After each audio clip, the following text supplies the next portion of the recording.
Hi everyone! In this tutorial, I'm going to show you how to make a 3:4 ratio viewfinder. Now for this project, you're going to want to have a cutting mat. If you don't have a cutting mat available, you can take one of your large drawing pads that I had you get for this course, flip it over, and use the cardboard side as your cutting mat. Other supplies you'll need is masking tape, a metal edge ruler, a hobby knife. Yours may look different than mine, but that's okay. Next, you'll need some fine string of either sewing thread or dental floss, and any kind of pencil. For the purpose of this tutorial, I'm going to use a marker so that you can better see my marks. And optional is a protractor, but it's not necessary. And lastly, you'll need some kind of cardstock, like from a cereal box or a tissue box.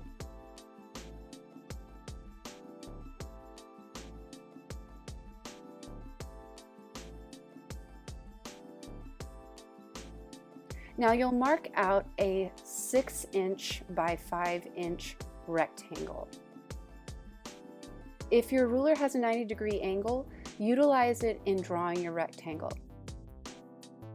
I also recommend marking out your sides at least 3 times, as this helps aid in preventing human error. Double check the corners and sides of your rectangle. Now from here, you can use a protractor to verify that your corners are square at 90 degrees. Or you can square up your corners with any right angle, really. I mean, in this tutorial, I decided to use the right angle of my ruler, but you can also even use the right corner of a piece of paper. Next, you'll mark in 1" from each side. Mark 3 times to prevent human error.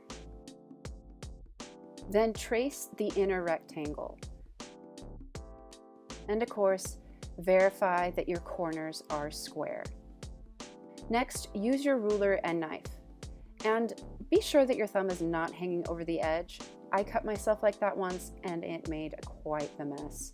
So take your time when doing this and know that it may take a couple of passes with the knife.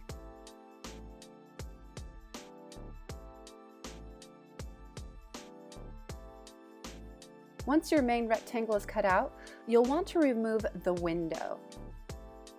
Now, do not overcut on the corners, as the frame is a part of the finished product.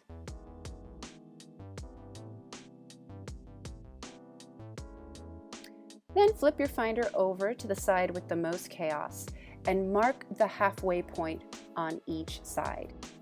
If you measured correctly, the inner rectangle should be 4" by 3", making the halfway point 2" on the 4" sides and 1.5 on the 3" sides.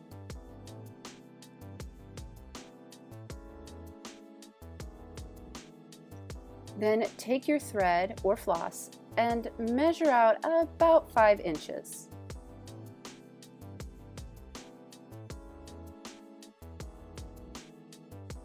You'll want to do this process twice, making 2 pieces.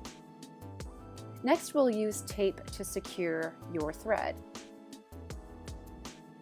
Of course, there are many ways to do this, but for simplicity, I'm just going to use tape. You can use your thumbnail as a burnishing tool or use a spoon. This just helps with adhering the tape to the materials. For the other side, be sure to pull the thread so that it is taut and secure it with tape. If you have excess thread, you'll want to secure with more tape to prevent any snagging.